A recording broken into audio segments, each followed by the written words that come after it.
Hello everybody, welcome back to C.I.K Gaming. It's another Go Deep discussion on various topics. I'm going to start the video series. Originally we named our channel Go Deep Discussions. And we started the same thing, but it changed a little bit. You know, C.I.K, Christ is King. I made that a guild name, and long story short, that was really cool.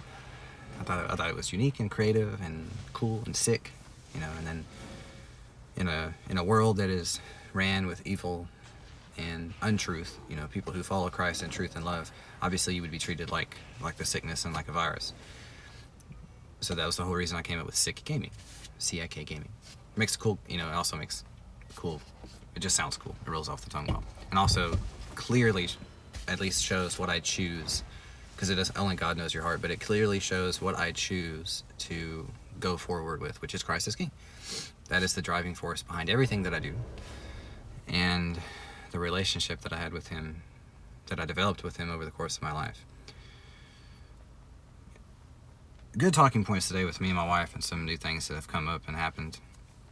But one of the things that I wanted to talk about is me as a person.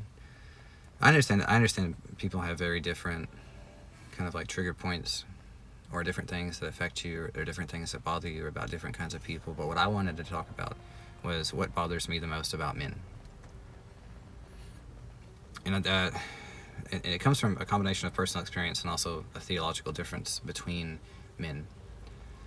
And there's no other way, and I don't mean to speak this way all the time, but I'm super mad right now. I'm super irritated with the thought process that I just had to go down.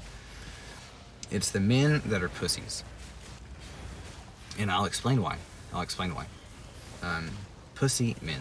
Sissies, bitches, whatever you want to call them. I cannot stand them. At a core level, I can't stand them, and I can't trust them. And the reason why is because I think the worst attributes of men exist within these guys. So here's why. There's a kind of an old analogy, or a phrase that goes like, I'm a lover, not a fighter. Well, the theology that I live by is that you have to be a fighter if you're a lover, because what love is not worth fighting for? If you're not willing to fight for it, what is the value of the love or the relationship or the thing that you have, correct? If the title was given to you but you didn't have to work for it, there's no value in it. That's the reason that when women have sex with a lot of men, there's no value in them having sex with a lot of men. But there is a lot of value when you're a man and you pull multiple women, and you have a lot of different, you know, like you date multiple women at the same time. You go into places with 2 or 3 women on your arm, and you're dating all of them, and they know about each other. There's respect there because it's uncommon. And the reason why is because so many men are filled with so much fear that they will never do that, even if you, like, they would never do that, right? And I was telling my wife about this, and I basically, what I do in my head is, there's like a system for men when it comes to trusting them, right? So there's a lot of ways you could do this, but there's actually some really, really simple ways that you can tell if you can trust a man, and if you can respect him, and if you can kind of allow him into your life, versus if you cannot. And I'll explain why. They're actually really complicated because of what they mean. The first one is, does he get women?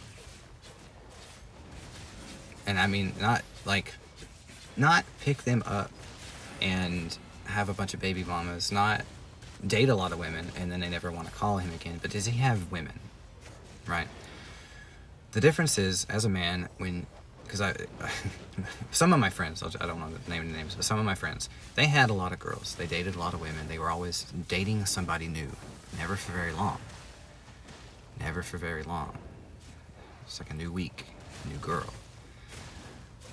Now that's because there's something core about that person that does not meet a certain requirement for a woman to want to stay with him long term. That is almost always something to do with sex, either performance or size or whatever, it doesn't matter. So don't trust men. You can't really trust, and this has also been my personal experience. You don't trust men who do not get women. And when I mean get women, I mean either they are an absolute player pimp with good intentions, right? Like they date lots of women. The women are crazy about them. And personal experience would be every woman I dated I probably could have made something long term with. And I just chose not to because I didn't see the value, and I didn't see us clicking or being together long term. But they did. That's the point. They saw the value in me and really wanted me, but I didn't see it in them. So I would just move on. So step number 1 is don't trust men that don't get women. Step number 2 is don't trust men that don't fight. The fighting part is really important. So what that means, every man has this innate warrior that is buried deep inside you. Not every man will answer that call of that warrior spirit to go out into the world and to challenge themselves and to face others in noble and honorable combat. Not everybody will do that, because the fear will get in the way. The calling is not usually strong enough for most men to the calling of like the warrior's calling, right? That's not usually strong enough or loud enough to compete with the sound of life and the societal pressures, peer pressure, things like that, like the stuff that we live by. That's usually not strong enough to break that hold on people. It's much easier to sit and play Minecraft, to watch porn and masturbate, than to get up and train every day and compete and have to admit that you suck now, so that eventually at one point in life you're going to be able to fight and win and and compete against the best in the world.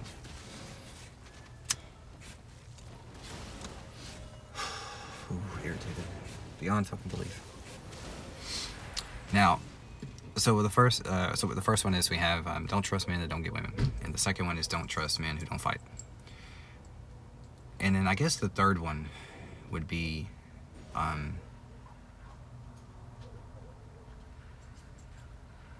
I don't know what a third one is. Let's just go with 2, because I can think about more, but they don't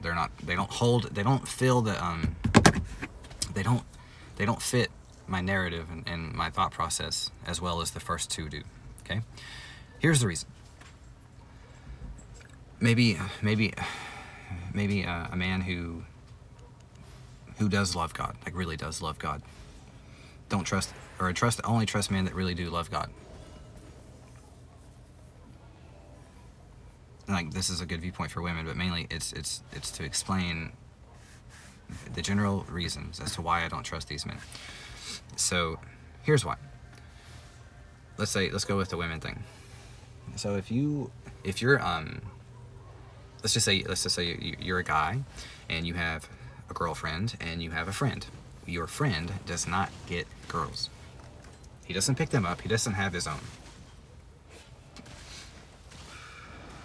You're at a party, you and your girlfriend get drunk, and you get drunk, or you disappear, whatever random series of events based on your culture and society happen that leave you and your friend and your girlfriend alone. What happens?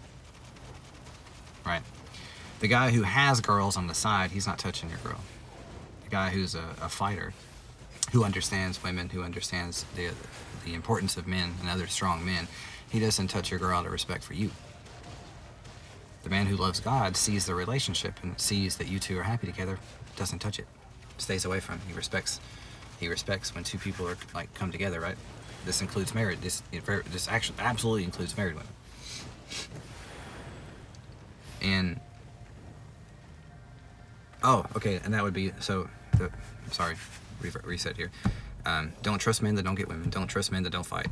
They need to love God in order to be truly trustworthy. I mean, truly trustworthy. And then they need to basically do no ill to children. They need to have a heart in some metric and some aspect for children. It doesn't matter how rough and tough you are. If somebody sees a child on the side of the road, how many people stop to go over there and see if that child's okay? And it's not like most people are not going to have all 4 of these just checked off the list, so to speak. But there's reasons for it. So the first one is men that don't get women. Let's just say you're an older man. You have a family. You have a beautiful wife and you have daughters. You have a friend that's been hanging out with you for 5 years, then 10 years, then 15 years. Your 15-year-old daughter is now around this man who is desperately wanting women. Right? This is how these friends of the family and these fucking people like that get access to young girls that they have no business being attached to. And usually what they do is they date the mom just to get to the children, to get to these young 15, 16-year-old beautiful women that they can have a relationship with for a long time. I've experienced this too many times. I've met too many people like this. I have no fucking respect for predators. The second one is fighting.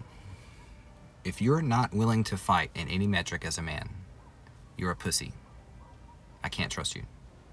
There's been so many groups of men that I've been with in my life where when stuff goes crazy, none of them fight, they all run. I'm standing by myself. Now, granted, this was more in the time when I was a fighter, but the first time in my life that I was... It's just for contrast, it's not really for anything else. Very quick story. We're in a club, me and some fighter friends, we're just going, no girls. Like, we even said that. We said no girls. And we would basically push other... Like, we would get in the way of girls that were trying... Like, girls were trying to talk to me. The guys would get in the way of her. And when vice versa. So everybody was attracting girls because we're all stud muffins in the prime of our life. Fit, awesome, dressed to kill. And we have no interest in women whatsoever. It's just me and a bunch of guys at the club enjoying, like, kind of like the victories of training so hard and what it's accomplished for us and where this could potentially take us. And it was a bonding night for me and the guys. We just went out, we drank too much, we danced too much. It was fun. It was probably the best night I've ever had at the club.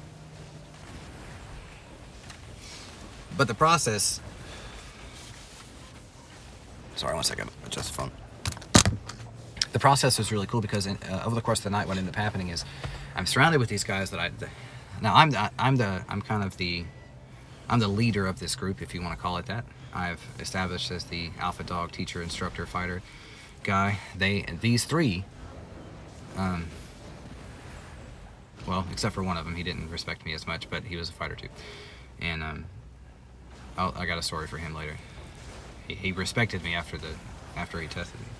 But I'm sitting down. I go to sit down at the table, and I have a beer in my hand. I don't think it was a beer. I think it was a Jaeger bomb. I'm a Jaeger monster drinker. So I sit down, and I also have that gene mutation, apparently, where I can't get drunk. So what I mean by that is, like, no matter how much I drink, my body metabolizes it, and it turns into fuel. So the more drunk I get, the more, like, amped up I get or whatever. I never get blackout drunk. I can pretty much always remember everything. So I don't get drunk enough to warrant the headache. So I really just kind of stopped drinking about 4 or 5 years ago. I don't really drink anymore. I don't care. It never had the hold on me like that. But I go to sit down at this table, and as I sit down, I get hit from behind, like pretty hard. Like the chair gets kicked and it knocks me forward. And I jump up and I spin around, and I'm super, like, I am feeling great, and I am assuming that the fault is within me.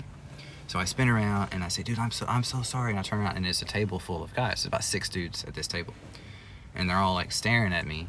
And I didn't think I thought they were just pissed off because I bumped into somebody. Do you know what I mean? Like, I thought I did something wrong. And so I'm super apologetic. I'm like, I'm so sorry. And I go to sit back down in the chair after I readjust it, and the chair disappears out from under me. And I go falling backwards, and I don't spill my drink. I didn't party foul, but I didn't spill my drink. And I fall backwards, and I hop up real fast. And in my head, just for a split second, I was like, what is wrong with me? I must be too drunk. I need to stop. And I stand up, and I look across the table from me, and all 3 of the guys that are with me have put their drinks down, and they're standing there, faces in a warrior trance, staring at the dudes behind me. And as I get up, I turn around, and all the guys at this table are now standing up. And I looked, and the guy who was sitting closest to me had my chair in his hand. He had my chair pulled back, like he had pulled it out from under me, so I fell down. And I looked at him and set my drink down and turned back, and I was like, hey man, and before I even finished, like, whatever sentence or whatever I was gonna say, I two-handed shoved him as hard as I could in the throat and shot his... He was bigger than me, but this is peak athletic fighting shape. Like, all I do is fight and train. I didn't beat up too many people. I didn't train too hard. I didn't train with UFC people. I'm at this moment in time, I was literally like the definition of unstoppable, unless you were another top like UFC, Bellator contender. If you weren't at that stage, you stood no chance against me. And when I grabbed his throat and shoved him back, I guess he wasn't prepared for the force, of course, you know. And he flipped over the table with so much force that his shoe rocketed towards the ceiling, like it hit the ceiling of a nightclub. And it was just an this is where it kind of sucked. But as I shot him, I pushed him back, and I guess like kind of getting ready to fight. But I pushed his shoe flies up in the air, and all I remember is this amazingly awkward, kind of weird physics of him flipping the table, tilting at the same time, and he flipping and like crashing into two of his friends that were in the back. And when that happened, drinks go flying everywhere. The table flips over, and this dude gets like, I don't think he's knocked out or anything, but he flips into his friends, and the whole table and 3 people fall under this. And I just remember laughing so hard that this guy tried to check me and then got thrown across the table that I didn't even fight. I was laughing literally too hard. And as soon as I pushed him, the guys behind me, they came in like fucking anime characters with punches. And all I saw was this back and forth, just endless barrage of punches on people's faces as my 3 friends beat a table of 6 guys into the ground in about 10 seconds. Nobody at that table was standing. I was laughing, and I had to walk over, and I started grabbing my friends laughing. We gotta go, we're gonna go to jail. Oh, come on. And they, as soon as I touched them, you know, because kind of like fighter mentality, you know, like the referee tells you to stop, you instantly stop. As soon as I touch them and I'm laughing, then they all start busting out laughing, and we're just laughing drunk, and we run out of the club. Right? Why do I tell you that story? Completely irrelevant, except for this situation. If my 3 friends, right, had not been fighters, me being me, and not taking disrespect like I don't take disrespect, I would have been jumped and had to fight 6 people. Potentially with knives, potentially with a gun, whatever. And my life could have ended because, now I didn't have to fight, of course, and that's a choice you make independently. But when the shit hits the fan, when push comes to shove, you need people around you that are going to fight with you, right? Not sit back and watch. Not call the police when it's all over. Boom. Don't trust men that don't fight. They don't have to fight all the time. They don't have to be hot-tempered. They don't have to be assholes. But what I mean is men who will not fight under any circumstances. They claim pacifists, but they don't have the potential for violence. They're not worth trusting. The second one is going to be the God one I talked about before. The Most High God, the God of Abraham, Isaac, and Jacob. That one, not any other God. Because that God is the God of truth, of love, of compassion, of forgiveness, etc., etc., etc. Everything that is great in the world, based from the viewpoint of theology of Christianity and the theology that Bible is the written word of God, and we're supposed to live by it. Those people can be trusted because they will never do you any harm because of their respect for God. They won't harm your children. They won't harm your wife. They won't harm your business. They won't harm your reputation, etc., etc. And dang it, I don't remember the last one. I don't remember what the last one was. Anyway, sorry. But the reason I say that about this is, and the reason this is my least favorite mechanic when it comes to men, is because men who are cowards and men who are soft and men who are weak literally allow for the predators and the most violent aspect of humanity, the lowest of the low in my regards, in my viewpoint. The predators, the scumbags, the weak, the cowardly, to pick on and to prey those who are defenseless. And not only do they not say anything, do they not fight back, do they not get in the way, do they not intervene, they don't have enough emotion to care. So when a man abandons his child, for instance, just says, you know what, I'm done, I don't want to take care of you anymore, here, deal with whatever happens to you, I'll see you when you're an adult, and then comes back into somebody's life and expects to have some kind of a relationship, what is the answer there? Well, I guess it depends on what happened while they were away. If you went through tremendous amounts of sexual abuse, if you went through horrible, horrible things, all at the hands of not being taken care of by your dad, you basically have failed every metric of respect that I could possibly have. In the big ways. It's not like you were a little fat and I'm gonna make fun of you. No, this is like the core value shit of life that allows for evil to run rampant and allows for people to be kidnapped and stolen and killed and things like that. It allows for people to be such a coward that they won't defend what's theirs when they have to, out of fear. Not because I'm taking the high road here. No, out of fear. You don't want to fight anyways. There's no mechanic that would make you defend your children. Pussy. Absolute pussies. And I can't stand it. Not having children, not understanding, life is beautiful, but it needs to be protected too, because there's a lot of scumbags out there, and you're just gonna let people do stuff and then expect forgiveness. Act like it didn't happen. Act like everything's alright. I mean, what is the point? What is the point of that? You can give forgiveness to these people, but what's the point? These are the attributes of men that I personally find the most despicable, and it's really just that one. It's that one attribute that is just being the opposite of what a man is, being that. You don't have your stuff together. You don't have courage. You don't have character traits. You don't have loyalty. You don't have the love of God. You don't love God. Not even enough to protect a child. To defend a child from some of the evil shit that you know can happen in the world. You won't even do that. And the other thing too is it's not necessarily conscious thought.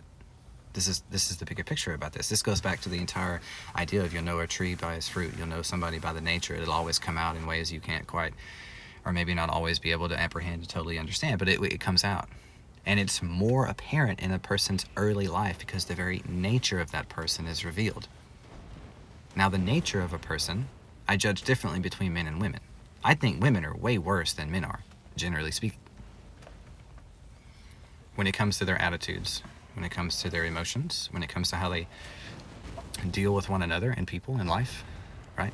Women are usually on their best behavior for only really the person they get sex from or get money from. It's only one of the two. That's the only time that women are on their absolute best behavior. If they feel like they can get sex better somewhere else, then this relationship over here is not good. If they feel like they can get more money over here, then whoever is making the money here, they start to get the drama at work or in life, in marriage, whatever. So that's one of the mechanics for women. But for men, it's a bit different because we're in the creation process. We go from God makes a man out of the ground, and out of man makes woman, right? There's supposed to be this kind of extra drama that's wrapped up in women. That's the reason Eve ate the fruit. But why did Adam? Adam was more scared of his wife than God. Eats the fruit. And he eats the fruit, man. He let his wife lead in a bad decision that went against what God said. He listened to his woman more than God. Men are supposed to listen to God. We're supposed to listen to that heart inside us. We're not supposed to listen to the world. We're supposed to listen to God first. God says, don't do this. Do not do it. It's very simple.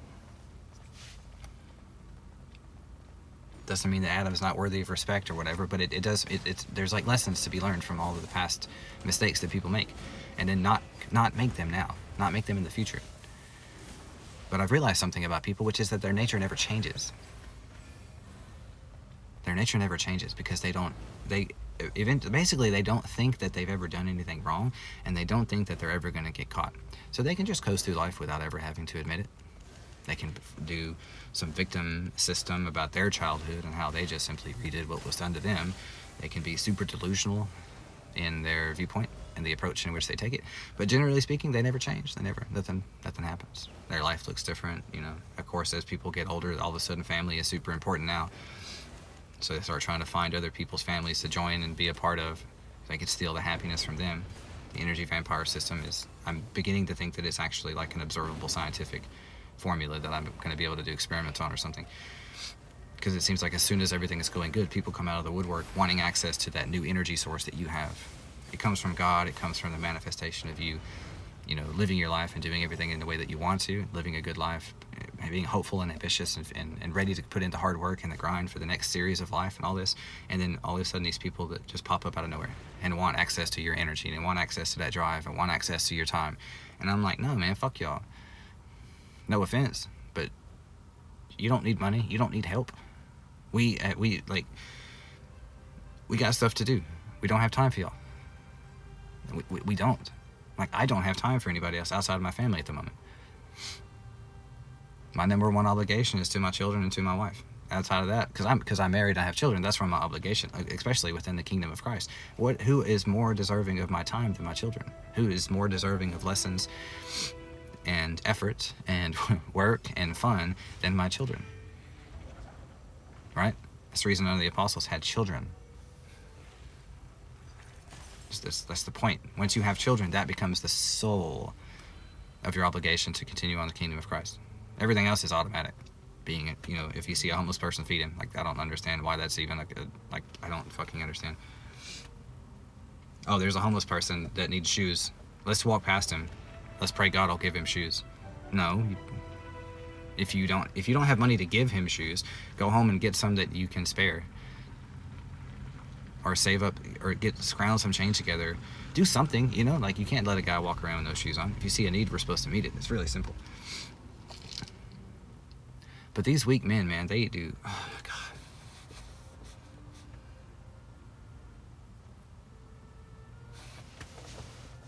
I think the reason that they bother me so bad is because I've had to fight and struggle my entire life, and I've competed against these guys and these men, and I've always seemed to never lose ever. I never lost to them. But it's like right when you I'll give you an example. These people are they're cowards, and they're sissies, and they're the worst aspect. They're the worst type of man, right? And I say that because there's something really wrong with the ideology. Let's look at some stuff that's happening in like Africa at the moment.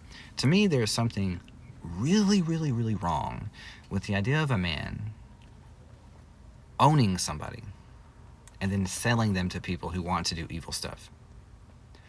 In the chain right here, the person who wants to buy the person who wants to buy the slave, he doesn't make me mad. Like, what he does is evil and wicked and vile, but only from the viewpoint of God. But it's the person who is selling them that is profiting from everything this person is about to do. Does that make sense?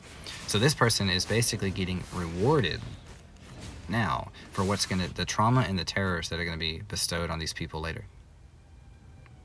That system can be multiplied and amplified in almost every aspect of life when you look at these men.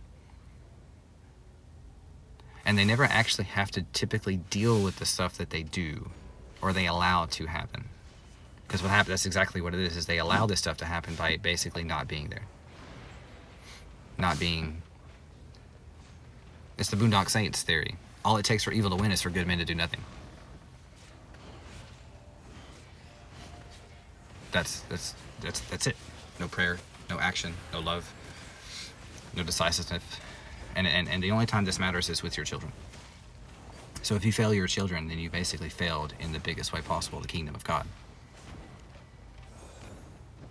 And again, the only way that you can fail, really, I teach my children this all the time, the only way you can really fail is to quit and to give up and to abandon whatever it is. And if we're talking about children and you give up on your children and you abandon them so you can go do whatever selfish bullshit you want to do, you have failed in the worst way possible as a man. And I have no respect for you. And I have no respect for these men. I have no respect for these types of men, period. It actually infuriates me because through their weakness and their pussiness, an entire child's life can be ruined. Not just ruined, but then also go on to affect any relationships they have in the future. It can just absolutely, almost completely, and sometimes very successfully does destroy marriages, and then causes the same processes, systems, and behaviors to be done to their children.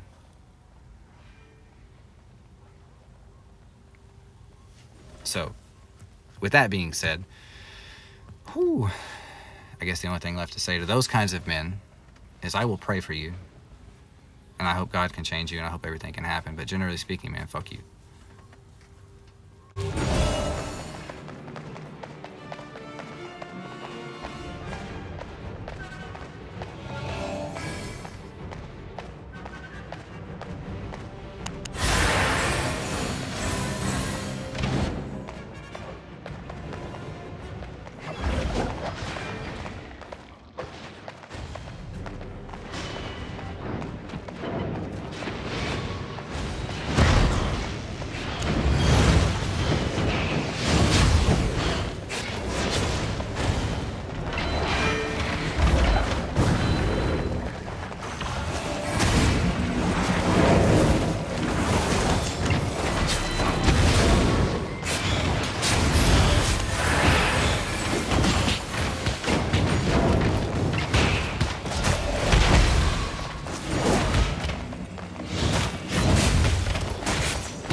Welcome, friend.